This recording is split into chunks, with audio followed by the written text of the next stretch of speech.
For a game that actually developed by id Software, you might think that Doom 64 has nothing in common with the brand other than its name, but you'd be wrong. Like the PlayStation and ill-fated Saturn versions before it, this is the mid-90s atmospheric, moody version of Doom, rather than the heavy metal onslaught that were the original PC games. This works very much in Doom 64's favour, as when being greeted by the game's hordes of enemies, there will still be the odd moment where you jump out of your seat as you turn around to find a demon behind you in an otherwise quiet hallway.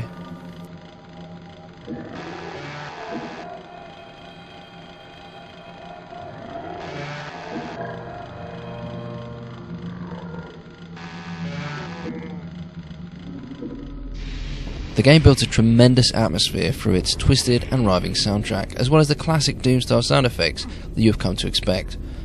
Doom 64 has no problem messing with the player's head either, with disappearing keycards, purposefully uneven platforms, and a use of lighting that's easily among some of the series' best, and most certainly the consoles. It's not that Doom 64 is a technical marvel, far from it. Missing frames of animation that were present in previous games, such as the double-barrel shotgun reload animation, are sorely missing due to memory limitations within the console. But the execution of everything in the game really makes it feel that nothing is in there by accident.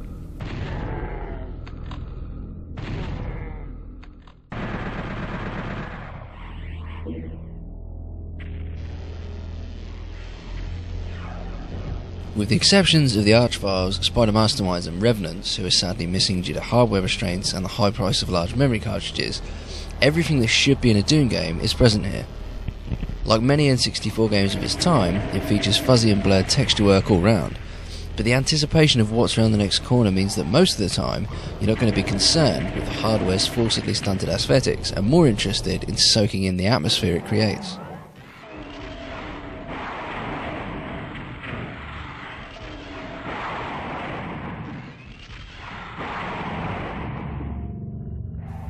Character designs in Doom 64 are a thing of beauty. With a plasticine-like sheen to them, it really does feel like a solid evolution of the Doom blueprint, while still only using a few frames of animation for each of the enemy's attacks. The guns are exactly what you can expect from Doom, with the addition of a new laser weapon, which, in all honesty, disappoints by the series' high standards. The level design is classic Doom, with maze-like levels, keycards, and a variety of hidden passages and goodies throughout each of the levels.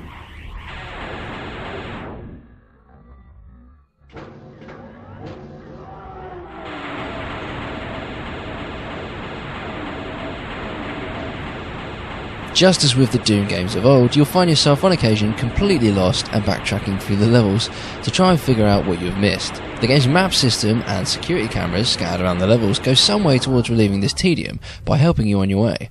But ultimately it's this design that makes Doom Doom, so it all depends on your feelings on the series as to whether you will either appreciate the dyed-in-the-wool adherence to all things Doom, or just view it as a game riddled with dated mechanics and a stubborn unwillingness to evolve. Either way, Doom 64 is unapologetically a Doom game, to the extent that it truly feels more like Doom 3 than the actual namesake ever did.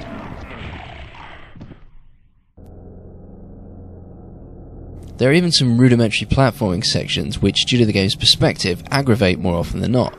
But even with that said, these sections were also found in the original Doom and Doom 2, where they were executed in a similar fashion, and you can't fault the game for being faithful. So then, the weapons are powerful and impressive, the levels are classic Doom, the gameplay hits the mark on every conceivable front, and the enhanced lighting and graphics treat the player to a souped-up sequel that PC gamers would have been the envy of if only the game 64 were replaced with a 3. Conclusively, everything about the game makes it quite simply a Doom-ass Doom game, which no fan of the series should miss. Dan W. 5, 4, 7